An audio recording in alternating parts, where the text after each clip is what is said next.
Exterior, interior and driving of the IONIQ 5. Is this now the best electric vehicle as for price performance?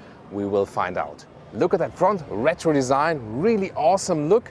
And the rectangular daytime running light, another spicy element. Main headlamp unit comes from LED as standard. IONIQ 5, yes, they also separated a little bit from the other cars, but still they carry the Hyundai badge. And here we can also see the full light signature at night here. And here in the rear. And the turning indicators here in the front. And here at the rear. Click, clack, click, clack. The length at 4.63 meters or 182 inches. It's a mid-size segment, but a little bit shorter than other mid-size vehicles. This one will also be a little bit shorter than the platform brother, the Kia EV6. Important competitors, the Tesla Model 3 and the Polestar 2, whereas this one here is more on this hatch shape. Very interesting difference also. Wheels from 19 to 20 inch. These here are the 20-inch wheels and they're more in this closed aerodynamic style, but really impressive and contrasting scheme around the wheel arches and also in the lower area right here. Just one suspension available, a basic steel suspension. There's no adaptive suspension or whatsoever. What do you think about the design here so far? And in the rear, they continue with this, I would call it retro tech design, also here with the tail lamp signature. I just love it, like Knight Rider kit style, something like that. Contrasting elements in the lower end right here. There's one thing missing here in the rear. What could it be? Tell me in the comments and the solution later on when we're about to open the trunk. And some different colors for you. For example, this looks silver, but it's called Gravity Gold. Ooh. Or you could expect a light blue, but this one is called teal green. And if you look closely, yeah, it has some greenish something. And does it house a Frunk? Yes, it does. And EV, okay, now we all know that's an electric vehicle. Okay. And yeah, the space is somewhat limited in the front though. And when we are here at the front, usually with combustion engines, we talk about the acceleration figures. Let's do it right now here because you have different models, rear-wheel drive or all-wheel drive. And if you have the rear-wheel drive model, the slowest one 8.5 seconds and the fastest one with all-wheel drive is 5.2 seconds in the acceleration figure. That's already quite quick then. And hey, what's in this optional bag here? And look at that, this is an adapter for the bi-directional charging. So this one here goes in there. And then we have a normal household plug end. And you can, charge anything outside, maybe for sports, activities, maybe for your stand-up paddling board or something that you can put air in it or whatever. And two different battery sizes available, 58 kilowatt hours or 73 kilowatt hours. Pricing then somewhat 40 to 50,000 euros or dollars depending on the battery size and rear-wheel drive or all-wheel drive, which one you pick. For the range, what does that mean? So with our testing consumption of something 18 kilowatt hours on 1 kilometers or 27, 28 kilowatt hours on 100 miles. With the small battery, around 320 kilometers or 200 miles. And for the bigger battery, more than 400 kilometers and more than 250 miles. And now we'll start fast charging at a state of charge 71%. That's already quite a lot, but the question is, can it still charge quickly at this high state? And recharging, Hyundai promises 10 to 80% in less than 20 minutes with fast charging. First of all, here the charging flap, 11 kilowatt AC and maximum 220 kilowatt DC charging. Then you can here press it here to close it again, but we have a fast charger here now and 70% charge at the moment because we all know when you add like 10% it does still quite well. But what about the charging curve? So we put it in here now with a fast charger. And what we can see here, even at 75% of the battery state of charge, more than 120 kilowatt, that's extremely impressive. Hyundai says they developed their own fast charging technology right there and it's working very, very well. Even here at this high state of charge, very impressive. So this is where they are leading at the moment together with Porsche and Audi, who are using these Rimac technology, or Rimacs, when you really call them that way. And now the charging power above 90% is here still at 40 kilowatt.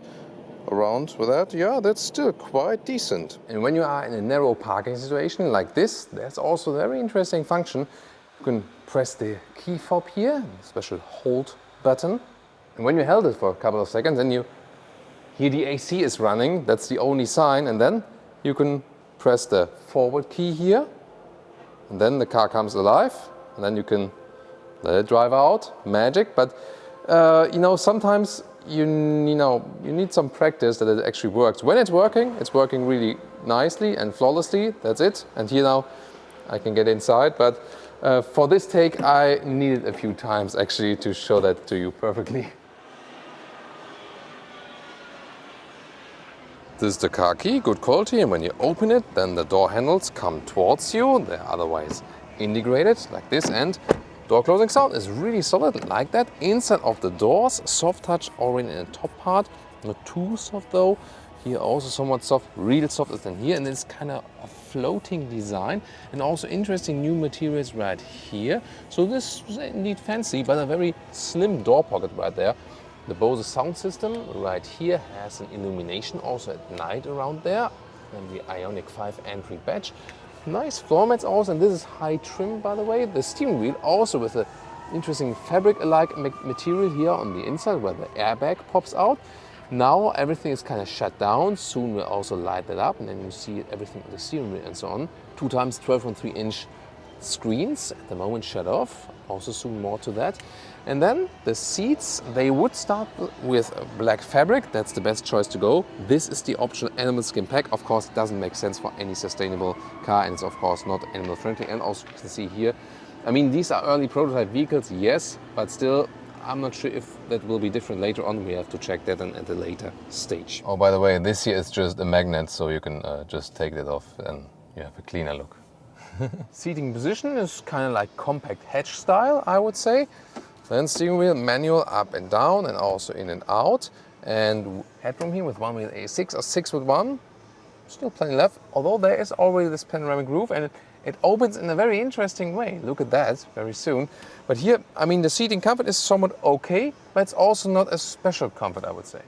And here we go. That's really fancy, right? So the split opening from the middle, but then the whole thing cannot be opened. Interior overview here with this clean dual screen setup and a bright layer. This is quite rare. Usually you have black bezels here. They went for a different design right here. This is then also soft touch, and I really like the clean layout they have here. But the user interface, is it the best?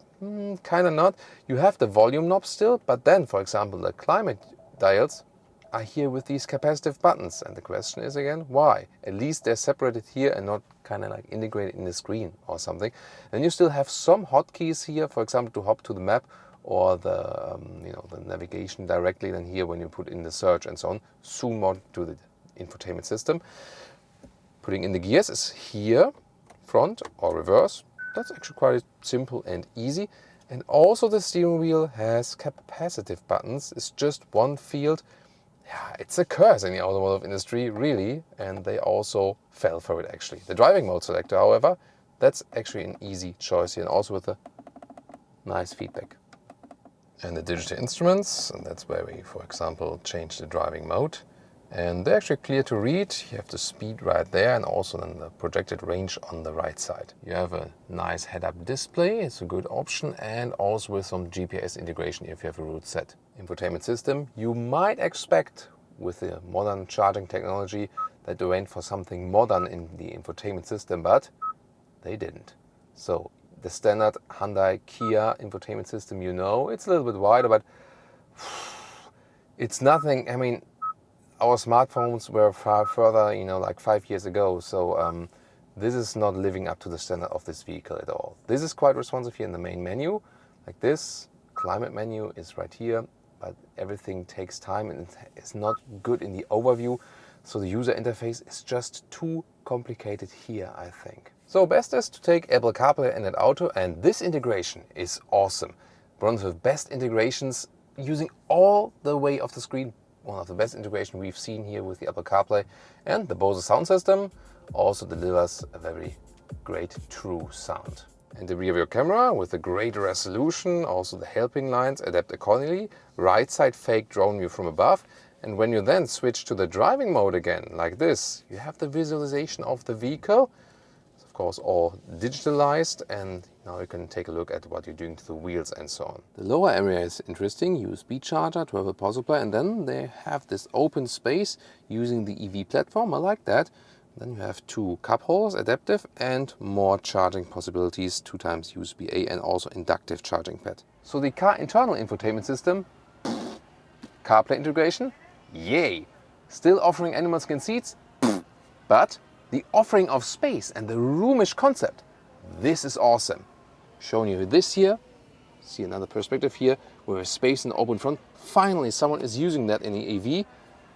And then here, a lot of space also underneath with the armrest, and you can put this whole thing up, and this is really awesome. I mean, you can put like large handbags here, maybe even a backpack or something. So this is actually very well executed. The rear doors are super large, very long, but that also gives you good access to the rear than here. Then inside of the doors here, also soft in the rear, rarely see that. Also here with a manual shade. Overall, the quality of materials are actually quite good, also with the buttons and so on. I really like these inserts right here, for example. Then you can see once again, EV platform, no middle tunnel or something. That's again very well used. USB chargers. Seats again with the animal skin spec in black. And let's see, when I'm in the driving position in the front, wow, that's a very good result. A lot of space in the rear. This is not a long vehicle, but the usage of space here, enormous. So really super spacious here. It's not a long vehicle at all, but that is really impressive. So would be even better if the seat would be a little bit higher, then you can put your feet better underneath it in the rear. It's very comfortable and also enough headroom. So very impressive by the rear result.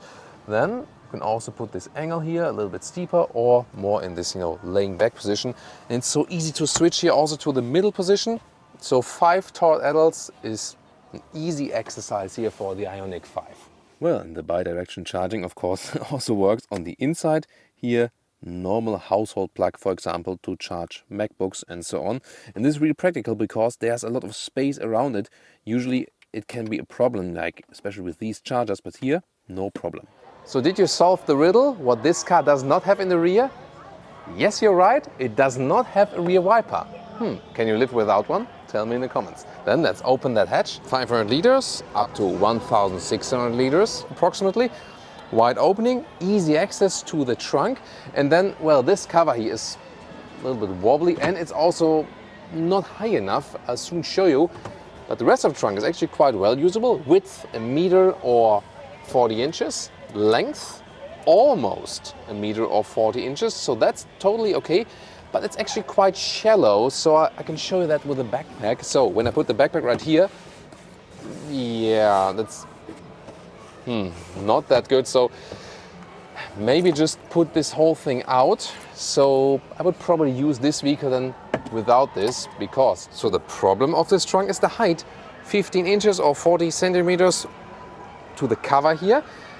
The overall height in the back, that is actually quite okay when we're here at about 30 inches or 80 centimeters. But look at that here, in the front, you cannot put the backpack right there. You have to at least push it in like this and then you have to cover. So yeah, I think my solution would be putting stuff more back in and also removing this whole thing, and magic, all the way to the length here, about 70 inches or 180 centimeters. That's again well usable in length. Welcome to the driving part of the IONIQ 5, and we start here in busy Valencia city traffic. It's a good way to find out more about the recuperation, and you can switch it around here actually with the shifting pedals. Level 0 would be you lift the throttle, the car is rolling. Then with the left pedal you can increase the recuperation. Level 1, level 2, level 3, and this is already when I lift the throttle.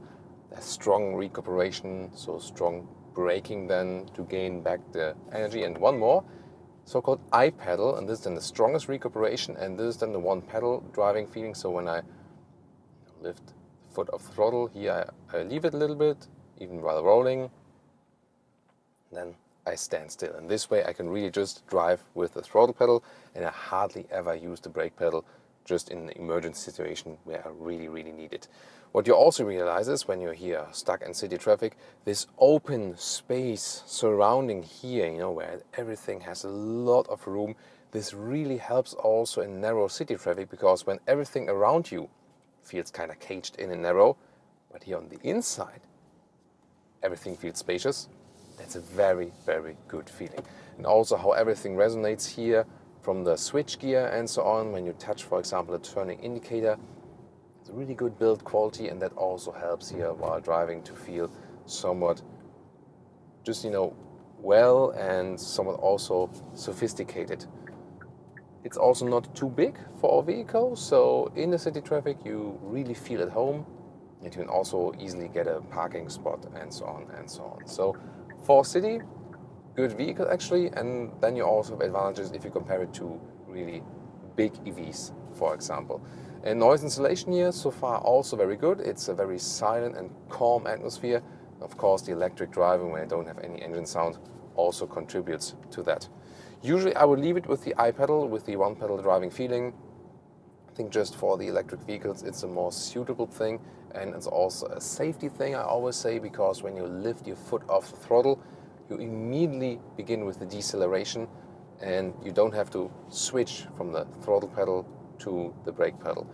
Even already here in the city you can, by the way, use the assistance systems and, for example, the lane keeping assist, and I don't even have to activate the cruise control for that. So yeah, maybe not here in the fastest band or something, but I feel that this assistance system can be activated here at the steering wheel, is already active, keeping me in the lane even at slower speeds. That's also interesting, but at any time you can also deactivate it here directly at the steering wheel. Whee! The acceleration here in the city, that was kind of like 0 to 50, and that's it. And since we have the all-wheel drive model here, boost from both engines, still it has a rear-wheel bias. So because it's a rear-wheel platform, if you have just one motor, you have just the rear-wheel drive. And this way here in the all-wheel drive, the rear motor is still the strongest one. I have the top all-wheel drive model here, which is at 5.2 seconds in the acceleration to 100 kilometers or 62 miles an hour. That is really impressive. So, I mean, this car doesn't make the sportiest appearance or something. Also doesn't feel sportiest as for, driving feel and so on. But then it has this boost of power. That's really amazing. However, the steering here is actually really precise and feels very good. So there's no dead zone area, very precise commands. Suspension-wise, there is just one suspension available. It's a normal steel suspension, no adaptive suspension available or something. But so far it's doing a good job. It's not laid out too soft. We have that quite a lot of times that with the electric vehicles they are rather a little bit stiffer or so. But actually so far I'm very happy with that. Driving modes are also available here at the steering wheel. In the sport mode, eco mode, normal mode, this really has an effect on the throttle input, for example. And let's see, steering, that's any different in the sport mode. Yeah, in the sport mode gives you a little bit more feedback. That's actually quite nice as well. Now we are getting on the motorway. See also more about the acceleration when we are already at speed. So I'll wait till the exit and we can then accelerate up to 100. So I do now 50 kilometers to 100. Let's go. Plop, that's it. So even that, really quick. I mean, the all-wheel drive model, yes, the strongest one here. Do you really need it? It's the most fun in acceleration, but you'll also be just fine with some of the less strong versions because they're really so powerful. I-pedal here, getting off the throttle, car's getting in front of me. Directly good recuperation, no problem at all. And noise insulation here at 100 kilometers or 60 miles an hour, still fairly good. So actually, I think I have to stay here. Sorry about that. Yeah, but that also shows this car is really also flexible as for the lane changing. Again, quite stable from suspension, at the same time good comfort and really a lot of fun to steer it around. So the driving fun factor with this vehicle is really very, very good. And that it's electric just contributes to that, a very spontaneous reaction. I can easily also live with the rear-wheel drive. We also have that in the Tesla Model 3 where we compared all-wheel drive to the rear-wheel drive. Of course, you have always more punch with the all-wheel drive versions, but then the rear-wheel drive versions, they sometimes just come around in the corner a little bit more because you are just getting pushed from the rear and that's it.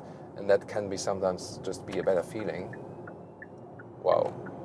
Whew. This is really great. There's also this special head-up display, which is showing me arrows in my line of sight. That's also very helpful, especially here in this situation. Even when looking at the map here, I wouldn't have seen like, okay, would it be the left or the right lane? But then in the head-up display, it was showing me like an arrow in this direction, and then I know, okay, it's the right lane here. So without the somewhat augmented reality head-up display function here, I wouldn't really have known which way to take. And by that, I did actually know. So that's indeed very, very helpful. Of course, we're now a little bit higher in the energy consumption since we did this, acceleration test, but we can also zero it out and see what kind of result do we score actually when we zero it out and keep it rather steady here on the motorway. And let's see about that. And that could also be something of the minimum energy consumption. And here at the moment here on the motorway, of course the AC is running because it's kind of hot outside, yes. But here now, let's see, we wait a little bit until we get a better result. But in our tests so far with this vehicle here, we were always about 17 somewhat kilowatt hours on 100 kilometers. That's 27 kilowatt hours on 100 miles, and approximately the same we've been showing right here. And this also happened for the Polestar 2. Just the Tesla Model 3 was indeed more efficient as for this respect. And I think that's also still the case, that the Tesla electric motors are just more efficient. That's where they're still ahead, and that's also why they have advantages as for the range. Here then, however, probably be a little bit more range with the Polestar 2, but overall these competitors are all somewhat close. Once again, there are a lot of cars around us here as well, and I think it's rather relatively silent in here.